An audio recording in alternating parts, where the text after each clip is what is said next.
ओम उमा महेश्वराय नमः। आप सभी का हमारे YouTube चैनल पर हार्दिक स्वागत है। आज सुने सोमवार व्रत की पौराणिक कथा। बहुत समय पहले वास्कल नामक गांव में बिंदुक नाम का एक ब्राह्मण रहता था। वह अधर्मी, दुरात्मा एवं महापापी था। उसकी स्त्री बहुत सुंदर थी। उसका नाम चंचुला था।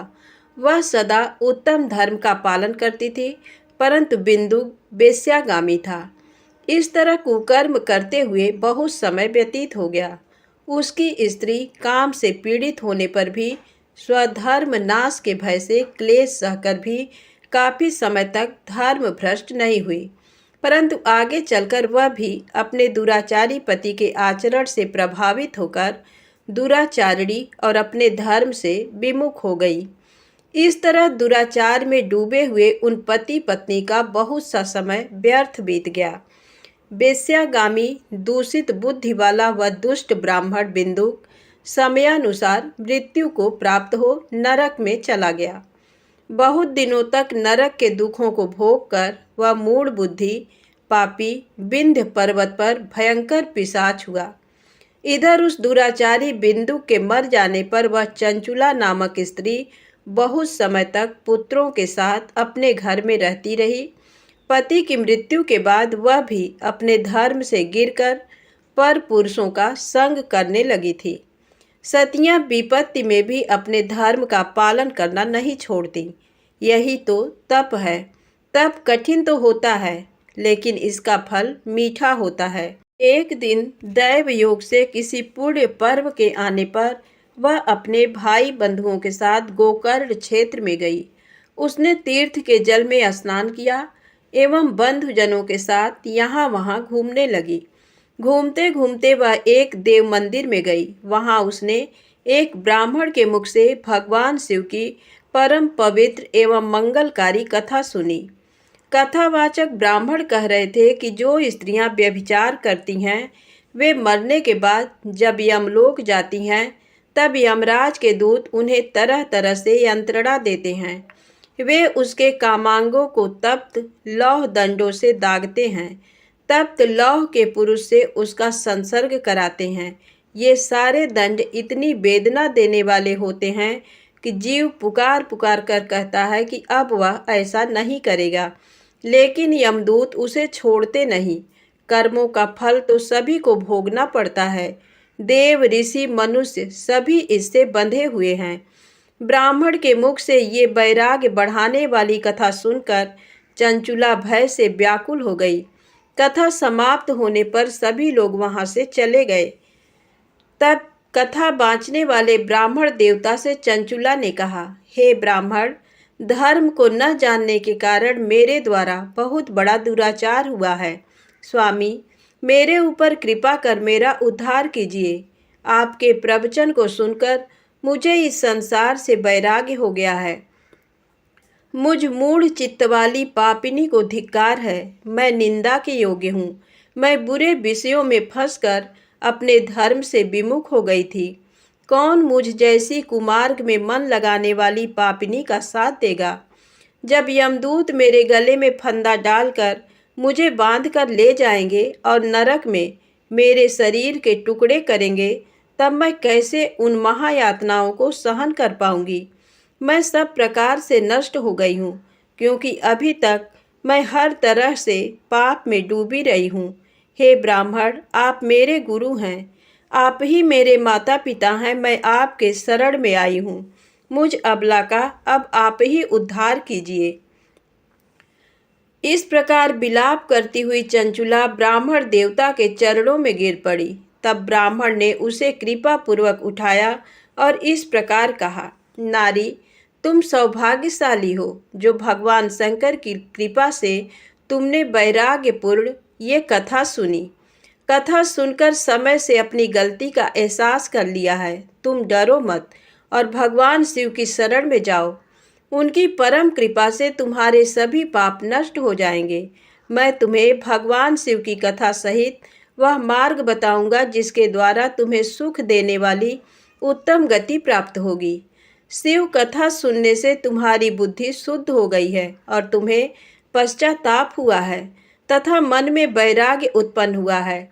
पश्चाताप ही पाप करने वाले पापियों के लिए सबसे बड़ा प्रायश्चित है। जो मनुष्य अपने कुकर्म के लिए पश्चाताप नहीं करता वह उत्तम गति प्राप्त नहीं करता, परंतु जिसे अपने कुकृत्य पर हार्दिक पश्चाताप होता है वह अवश्य उत्तम गति का भागीदार होता है, इसमें कोई शक नहीं है। शुद्ध चित्त में ही भगवान शिव व पार्वती का वास होता है। वह शुद्धात्मा पुरुष सदा शिव के पद को प्राप्त होता है। इस कथा का श्रवण सभी मनुष्यों के लिए कल्याणकारी है, अतः इसकी आराधना व सेवा करनी चाहिए। हे ब्राह्मण पत्नी, तुम अन्य विषयों से अपने मन को हटाकर भगवान शंकर की इस परम पावन कथा को सुनो। इससे तुम्हारे चित्त की शुद्धि होगी और तुम्हें मोक्ष की प्राप्ति होगी। जो मनुष्य निर्मल हृदय से भगवान शिव के चरणों का चिंतन करता है उसकी एक ही जन्म में मुक्ति हो जाती है। ये कहकर वे ब्राह्मण चुप हो गए। उनका हृदय करुणा से भर गया। वे ध्यान में मग्न हो गए। ब्राह्मण का ये उपदेश सुनकर चंचुला के नेत्रों में आनंद के आंसू छलक आए। वह हर्ष भरे हृदय से ब्राह्मण देवता के चरणों में गिर गई और हाथ जोड़कर बोली, मैं कृतार्थ हो गई। हे ब्राह्मण, शिव भक्तों में श्रेष्ठ स्वामीन, आप धन्य हैं। आप परमार्थदर्शी हैं और सदा परोपकार में लगे रहते हैं। साधो, मैं नरक के समुद्र में गिर रही हूँ, कृपा कर मेरा उद्धार कीजिए। जिस पौराणिक व अमृत के समान कथा की बात आपने की है, उसे सुनकर ही मेरे मन में वैराग्य उत्पन्न हुआ है। उस अमृतमयी कथा को सुनने के लिए मेरे मन में बड़ी श्रद्धा हो रही है। कृपया आप मुझे उसे सुनाइए। कथा सुनने की इच्छा मन में लिए हुए चंचुला उन ब्राह्मण देवता की सेवा में वहीं रहने लगी। उस गोकर्ण नामक महाक्षेत्र में उन ब्राह्मण देवता के मुख से चंचुला भगवान शिव की भक्ति, ज्ञान और वैराग्य बढ़ाने वाली और मुक्ति देने वाली परम उत्तम कथा सुनकर कृतार्थ हुई। उसका चित्त शुद्ध हो गया। वह अपने हृदय में शिव के सगुण रूप का चिंतन करने लगी। वह सदैव शिव के सच्चिदानंदमय स्वरूप का स्मरण करती थी। तत्पश्चात अपना समय पूर्ण होने पर चंचुला ने बिना किसी कष्ट के अपना शरीर त्याग दिया। उसे लेने के लिए एक दिव्य विमान वहां पहुंचा।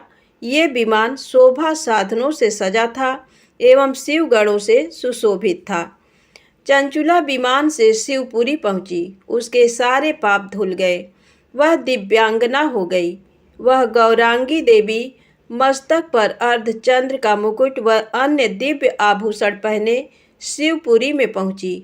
वहां उसने सनातन देवता त्रिनेत्रधारी महादेव शिव को देखा। सभी देवता उनकी सेवा में भक्तिभाव से उपस्थित थे। उनकी अंग कांति करोड़ों सूर्यों के समान प्रकाशित हो रही थी। 5 मुख और हर मुख में 3 नेत्र थे। मस्तक पर अर्धचंद्राकार मुकुट शोभायमान हो रहा था। कंठ में नील चिन्ह था। उनके साथ में देवी गौरी विराजमान थी, जो विद्युत पुंज के समान प्रकाशित हो रही थी। महादेव जी की कांति कपूर के समान गौर थी। उनके शरीर पर श्वेत वस्त्र थे तथा शरीर श्वेत भस्म से युक्त था। इस प्रकार भगवान शिव के परम उज्जवल रूप के दर्शन कर चंचुला बहुत प्रसन्न हुई। उसने भगवान को बारंबार प्रणाम किया और हाथ जोड़कर प्रेम, आनंद और संतोष से युक्त हो विनीत भाव से खड़ी हो गई। उसके नेत्रों से आनंदाश्रुओं की धारा बहने लगी। भगवान शंकर व भगवती गौरी उमा ने करुणा के साथ सौम्य दृष्टि से देखकर चंचुला को अपने पास बुलाया। गौरी उमा ने उसे प्रेम पूर्वक अपनी सखी बना लिया। चंचुला सुख पूर्वक भगवान शिव के धाम में उमा देवी की सखी के रूप में निवास करने लगी। एक दिन चंचुला आनंद में मग्न उमा देवी के पास गई और दोनों हाथ जोड़कर उनकी स्तुति करने लगी। हे गिरिराज नंदिनी, स्कंद माता उमा, आप सभी मनुष्यों एवं देवताओं द्वारा पूज्य तथा समस्त सुखों को देने वाली हैं। आप शंभु प्रिया हैं। आप ही सगुणा और निर्गुणा हैं। हे सच्चिदानंद स्वरूपिणी, आप ही प्रकृति की पोषक हैं। हे माता, आप ही संसार की सृष्टि, पालन और संहार करने वाली हैं। इस प्रकार सद्गति प्राप्त चंचुला देवी की स्तुति कर शांत हो गई। उसकी आंखों में प्रेम के आंसू उमड़ आए। तब शंकर प्रिया भक्त वत्सला उमा देवी ने बड़े प्रेम से चंचुला को चुप कराते हुए कहा, सखी चंचुला, मैं तुम्हारी स्तुति से प्रसन्न हूँ। बोलो, क्या वर मांगती हो? चंचुला बोली, हे गिरिराज कुमारी, मेरे पति बिंदुक इस समय कहाँ हैं? उनकी स्थिति कैसी है, मुझे बताइए और कुछ उपाय कीजिए ताकि हम फिर से मिल सकें। हे महादेवी, मेरे पति एक शूद्र जाति वेश्या के प्रति आसक्त थे और पाप में ही डूबे रहते थे। गिरिजा बोली, बेटी, तुम्हारा पति बिंदुक बड़ा पापी था, उसका अंत बड़ा भयानक हुआ। वेश्या का उपभोग करने के कारण वह मूर्ख नरक में अनेक वर्षों तक अनेक प्रकार के दुख भोगकर अब शेष पाप को भोगने के लिए विंध्य पर्वत पर पिशाच की योनि में रह रहा है। वह दुष्ट वहीं वायु पीकर रहता है और सब प्रकार के कष्ट सहता है। गौरी देवी की ये बात सुनकर चंचुला अत्यंत दुखी हो गई। फिर मन को किसी तरह स्थिर करती हुई दुखी हृदय से माँ गौरी से उसने एक बार फिर पूछा, हे महादेवी, मुझ पर कृपा कीजिए और मेरे पापी पति का अब उद्धार कर दीजिए। कृपा करके मुझे वह उपाय बताइए जिससे मेरे पति को उत्तम गति प्राप्त हो सके। गौरी देवी ने कहा, यदि तुम्हारा पति भगवान शिव की पुण्यमयी उत्तम कथा सुने तो वह इस दुर्गति को पार करके उत्तम गति का भागी हो सकता है। अमृत के समान मधुर गौरी देवी का ये वचन सुनकर चंचुला ने दोनों हाथ जोड़कर मस्तक झुकाकर उन्हें बारंबार प्रणाम किया तथा प्रार्थना की कि मेरे पति को भगवान शिव की कथा सुनाने की व्यवस्था कीजिए। ब्राह्मण पत्नी चंचुला के बार बार प्रार्थना करने पर शिव प्रिया गौरी देवी ने भगवान शिव की महिमा का गान करने वाले गंधर्वराज तुम्बुरु को बुलाकर कहा, तुम्बुरो, तुम्हारी भगवान शिव में प्रीति है। तुम मेरे मन की सभी बातें जानकर मेरे कार्यों को सिद्ध करते हो। तुम मेरी इस सखी के साथ विंध्य पर जाओ। वहाँ एक महाघोर और भयंकर पिशाच रहता है। पूर्व जन्म में वह पिशाच बिंदुक नामक ब्राह्मण मेरी इस सखी चंचुला का पति था। वह वेश्यागामी हो गया था। उसने स्नान, संध्या आदि नित्य कर्म छोड़कर अपवित्र रहने लगा। क्रोध के कारण उसकी बुद्धि भ्रष्ट हो गई। दुर्जनों से उसकी मित्रता तथा सज्जनों से द्वेष बढ़ गया था। वह अस्त्र शस्त्र से हिंसा करता, लोगों को सताता और उनके घरों में आग लगा देता था। चांडालों से दोस्ती करता, वह रोज वेश्या के पास जाता था। पत्नी को त्याग कर दुष्ट लोगों से दोस्ती कर उन्हीं के संपर्क में रहता था। वह मृत्यु तक दुराचार में फंसा रहा। मृत्यु के बाद उसे पापियों के भोग स्थान यमपुर ले जाया गया। वहाँ घोर नरकों को सहकर इस समय वह विंध्य पर पिशाच बनकर रह रहा है और पापों का फल भोग रहा है। तुम उसके सामने परम पुण्यमयी पापों का नाश करने वाली भगवान शिव की दिव्य कथा का प्रवचन करो। इस कथा को सुनने से उसका हृदय सभी पापों से मुक्त होकर शुद्ध हो जाएगा और वह प्रेत योनि से मुक्त हो जाएगा। दुर्गति मुक्त होने पर उस बिंदुक नामक पिशाच को विमान पर बिठाकर तुम भगवान शिव के पास ले आना। माँ उमा का आदेश पाकर गंधर्वराज तुम्बरो प्रसन्नता पूर्वक अपने भाग्य की सराहना करते हुए चंचुला को साथ लेकर विमान से पिशाच के निवास स्थान विंध्य पर्वत पर गया। वहां पहुंचकर उसने उस विकराल आकृति वाले पिशाच को देखा। उसका शरीर विशाल था, उसकी ठोड़ी बड़ी थी। वह कभी हंसता, कभी रोता, कभी उछलता था। महाबली तुम्बरों ने बिंदुक नामक पिशाच को पासों से बांध लिया। उसके पश्चात तुम्बरों ने कथा बाँचने के लिए स्थान तलाश कर मंडप की रचना की। शीघ्र इस बात का पता लोगों को चल गया कि एक पिशाच के उद्धार हेतु देवी पार्वती की आज्ञा से तुम्बरो भगवान शिव की कथा सुनाने विंध्य पर्वत पर आया है। उस कथा को सुनने के लोभ से बहुत से देवर्षि वहां पहुंच गए। सभी को आदर पूर्वक स्थान दिया गया। पिशाच बिंदुक को पांसों में बांधकर आसन पर बिठाया गया और तब तुम्बरू ने परम उत्तम भगवान शिव की अमृत कथा का गान शुरू किया, जिससे सभी श्रोता कृतार्थ हो गए।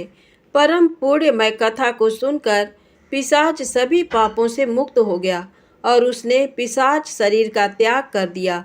शीघ्र ही उसका रूप दिव्य हो गया। उसका शरीर गौर वर्ण का हो गया। शरीर पर श्वेत वस्त्र एवं पुरुषों के आभूषण आ गए। इस प्रकार दिव्य देहधारी होकर बिंदुक अपनी पत्नी चंचुला के साथ स्वयं भी भगवान शिव का गुणगान करने लगा। उसे इस दिव्य रूप में देखकर सभी को बहुत आश्चर्य हुआ। उसका मन परम आनंद से परिपूर्ण हो गया। सभी भगवान महेश्वर के अद्भुत चरित्र को सुनकर कृतार्थ हो उसका यशोगान करते हुए अपने अपने धाम को चले गए।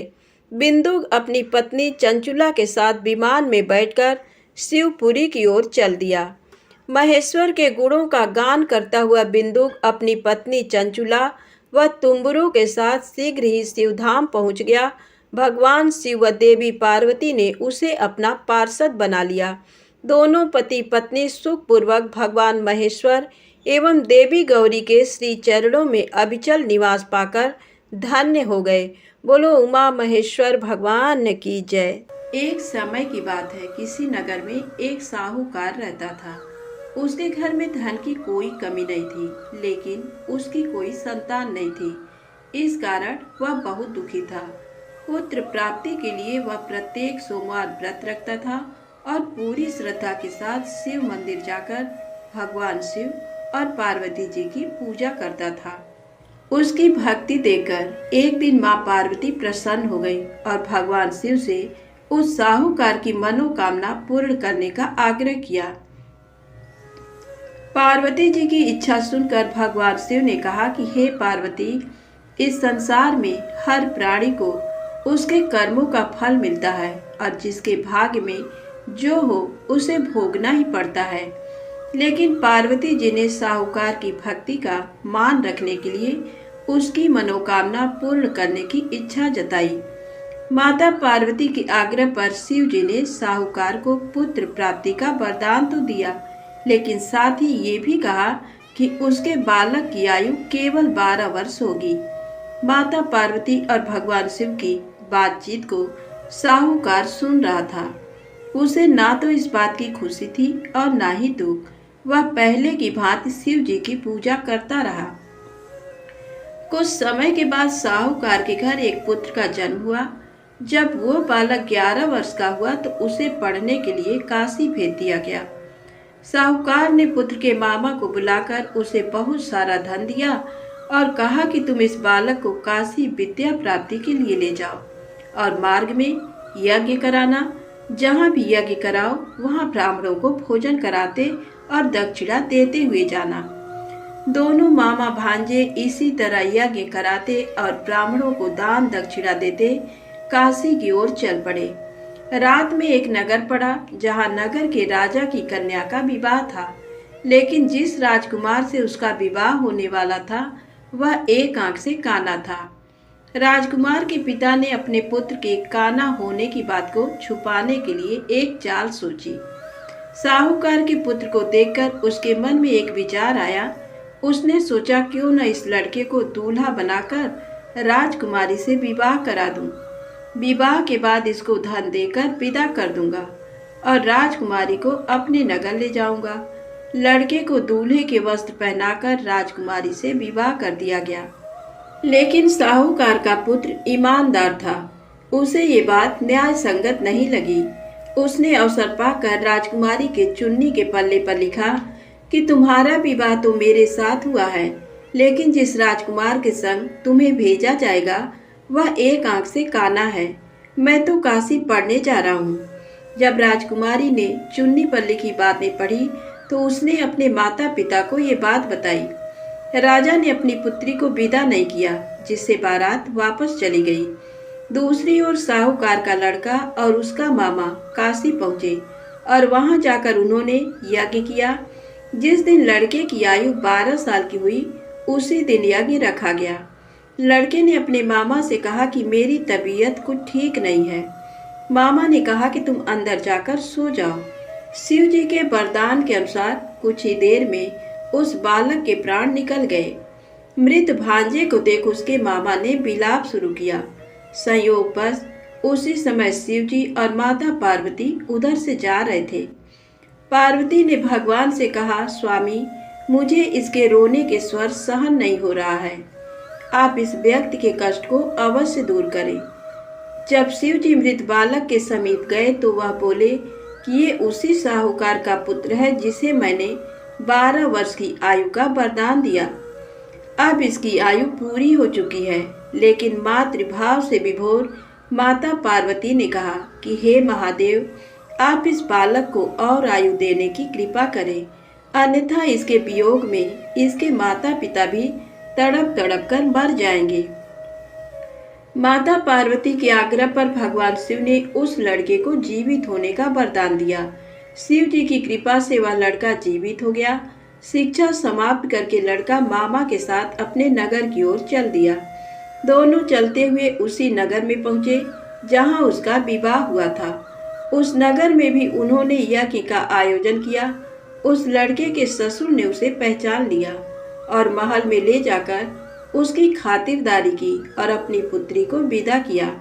इधर साहूकार और उसकी पत्नी भूखे प्यासे रहकर बेटे की प्रतीक्षा कर रहे थे। उन्होंने प्रण कर रखा था कि यदि उन्हें अपने बेटे की मृत्यु का समाचार मिला तो वह भी प्राण त्याग देंगे, परंतु अपने बेटे के जीवित होने का समाचार पाकर वह बेहद प्रसन्न हुए। उसी रात भगवान शिव ने व्यापारी के स्वप्न में आकर कहा, हे श्रेष्ठी, मैंने तेरे सोमवार के व्रत करने और व्रत कथा सुनने से प्रसन्न होकर तेरे पुत्र को लंबी आयु प्रदान की है। इसी प्रकार जो कोई सोमवार व्रत करता है या कथा सुनता और पढ़ता है, उसके सभी दुख दूर होते हैं और समस्त मनोकामनाएं पूर्ण होती हैं। प्रेम से बोले शंकर भगवान की जय हो। अब आइए सुने भगवान शिव की दूसरी कथा, बैजू के भोले बाबा बैजनाथ। बैजू निहायत ही सीधा और सरल इंसान सवेरे शाम जानवर चराता और बाकी का समय मंदिर की साफ सफाई में। एक बार पुजारी बाबा 2 महीने के लिए तीर्थ पे जा रहे थे। बैजू को बुलाया और कहा, बैजू, मंदिर की सारी जिम्मेदारी तुम्हारे ऊपर है और एक बात, भोलेनाथ को भोग लगाए बिना खुद भोजन मत ग्रहण करना। बैजू दूसरे दिन नहा धो के जैसे तैसे बन पड़ा। भोजन तैयार कर भोलेनाथ के सामने थाली लेके हाजिर। बाबा, भोजन कर लो। बाबा टस से मस नहीं। सवेरे से शाम हो गई, ना बाबा ने भोजन ग्रहण किया और ना ही बैजू ने। 2-3 दिन यही सिलसिला चला। चौथे दिन बैजू का धीरज टूट गया। पास पड़ी लाठी उठाई और जकड़ दिया शिवलिंग पे। तत्काल भोलेनाथ हाजिर, पीठ मलते हुए। बोलो बैजू, क्या बात है? बैजू बोला, 4 दिन से तुम्हारे चक्कर में बिना कुछ खाए पिए गुहार लगाए रहे हैं, सुनाई नहीं पड़ा और लाठी जकड़ा नहीं के हाजिर। चलो भोजन करो तो हमहु कुछ खाई। बेचारे भोलेनाथ पीठ मलते चुपचाप आनंद के अतिरेक में डूबे, कच्चा पक्का जैसा भी था खाने लगे। अब बैजू बोला, बाबा, बड़ा कस के लगा है, रुको तुम भोजन करो। कहते हुए बैजू अंदर जाके चंदन लेकर आया, भोलेनाथ के पीठ पे लगाने लगा। भोजन के बाद भोलेनाथ चलने लगे तो बैजू बोला, कल शाम से आ जाइयो, ठीक है ना? बाबा ने कहा, हाँ हाँ बैजू, कल टाइम से आ जाएंगे। अगले दिन भोलेनाथ माता पार्वती के साथ विराजमान। बैजू बोला, बाबा, ये कौन है आपके साथ? तब बाबा ने कहा, तुम्हारी अम्मा है, माता अन्नपूर्णा। बैजू ने कहा, आओ आओ अम्मा। तुरंत बेचारा भाग के दरी ले आया, बिछाया, अंदर से 2 थाली में भोजन लेके हाजिर। बाबा ने पूछा, बैजू, तुम्हारे लिए भोजन बचा है ना? बैजू क्या बताता, बोला, हाँ बाबा, चिंता ना करो, बहुत है। आनंद में डूबे अश्रुपूरित नेत्रों से भोजन खत्म किया। तीसरे दिन फिर माता पार्वती के साथ विराजमान, वो भी समय से पहले, बैजू हकबकाया, बाबा आज इतनी जल्दी? माता पार्वती मुस्कुराई, बोली बैजू आज खाना मैं बनाऊंगी। लाख मना करने के बावजूद बैजू की एक ना चली। माता पार्वती ने भोजन तैयार किया और 3 थाली में सजा के ले आई। भोजन शुरू। बैजू ने तो जिंदगी में ऐसा स्वादिष्ट भोजन किया न था, लेकिन भगवान शिव, वही भाव व प्रेम के भूखे भोलेनाथ ने पार्वती मैया से कहा, शिवा। माता ने कहा, हाँ स्वामी, आज भोजन में आनंद नहीं आ रहा है। माता की आंखों से आंसू निकल रहे थे। सच स्वामी, ना वो स्वाद है ना वो रस। धन्य है माता अन्नपूर्णा, जिनके नाम मात्र से भोजन में मिठास बढ़ जाए। उनको खुद का बनाया भोजन बेस्वाद लग रहा था। 2 महीनों का भोग सामग्री और कहाँ 3 आदमी का भोजन। बेचारे बैजू को अपने जानवर तक बेच देने पड़े। किन्हीं कारणवश पुजारी बाबा बजाय 2 महीनों के 1 महीने के अंदर ही तीर्थ से वापस आ गए। पुजारी बाबा ने बैजू को बुलाया और कहा, बैजू, भोलेनाथ को समय से भोग लगाता था ना?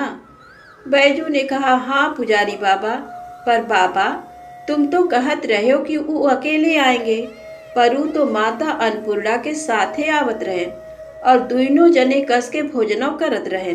हमका आपन जानवर तक बेचे के पड़ा। पुजारी बाबा अपलक बैजू को निहार रहे थे। जानते थे कि ये झूठ बोल नहीं सकता, तो क्या भोलेनाथ माता पार्वती के साथ आते थे? तब बाबा ने कहा, बैजू आज तुम फिर भोग लगाओ, देखें कौन कौन आता है। बैजू बेचारा समय से भोजन लेके हाजिर। बुलाना शुरू। काहे को भोलेनाथ आए?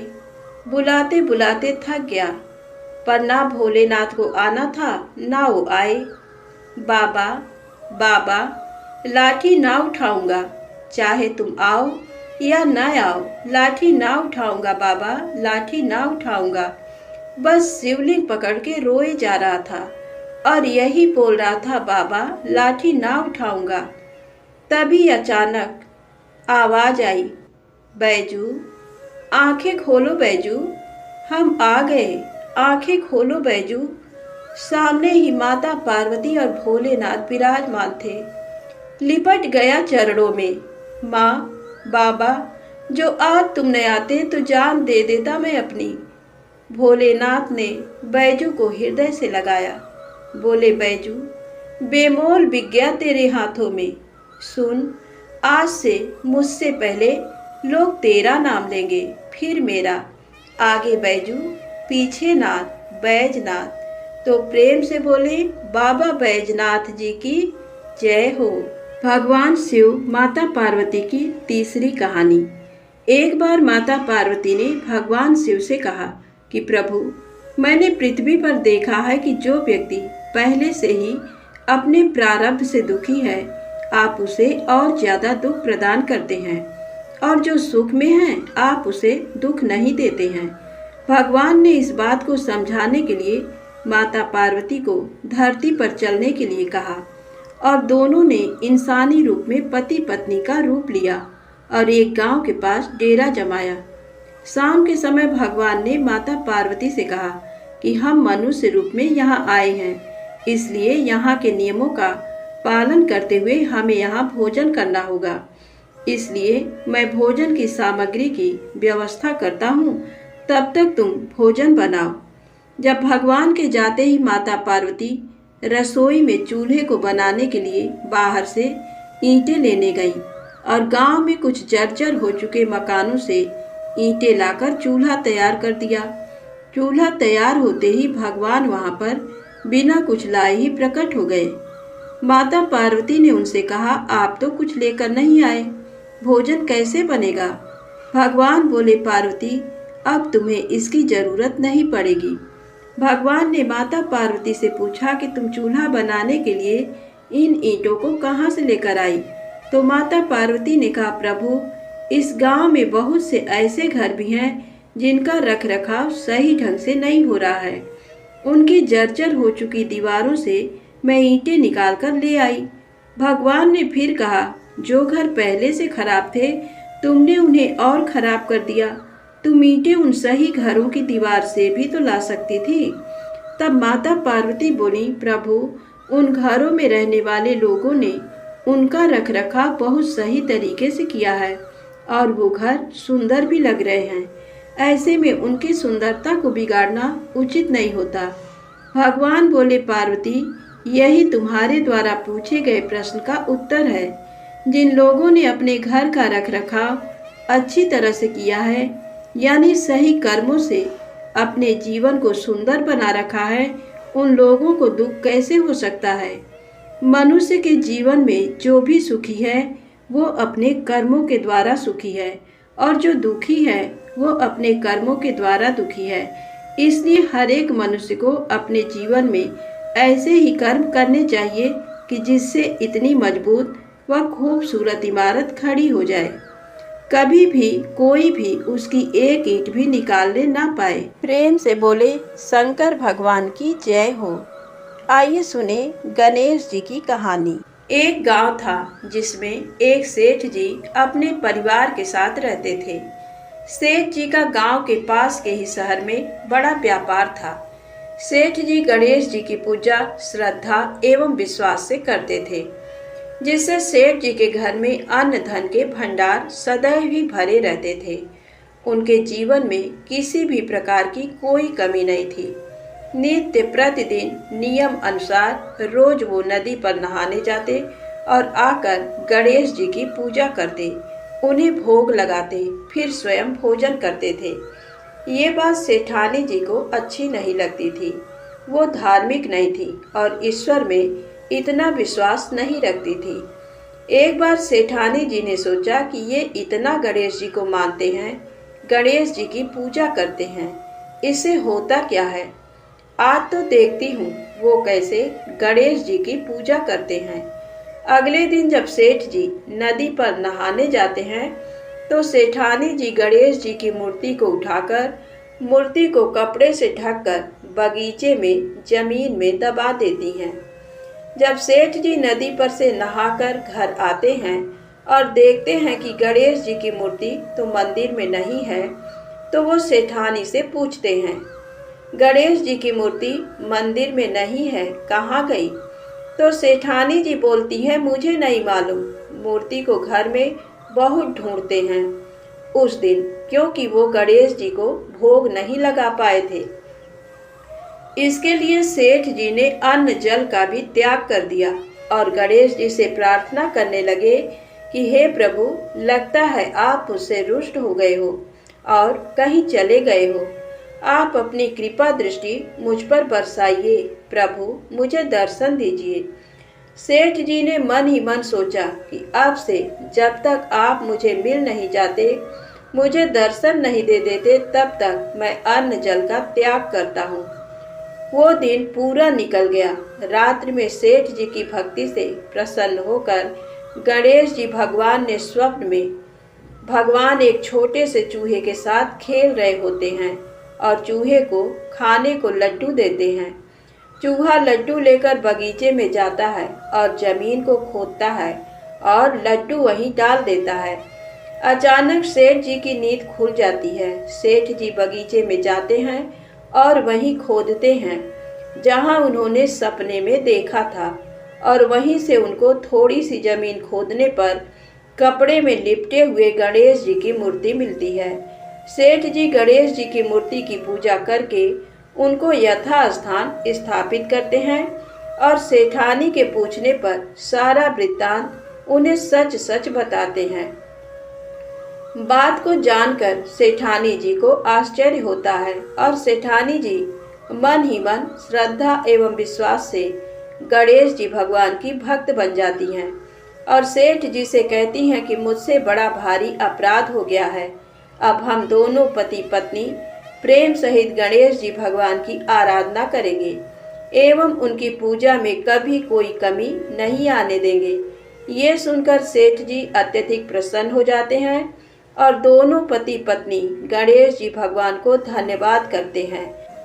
प्रेम से बोलें गणेश जी महाराज की जय हो। आपको कथा अच्छी लगी हो तो प्लीज़ लाइक अवश्य करें, चैनल को सब्सक्राइब करें, ज़्यादा से ज़्यादा शेयर करें। जय माता दी, जय भोलेनाथ।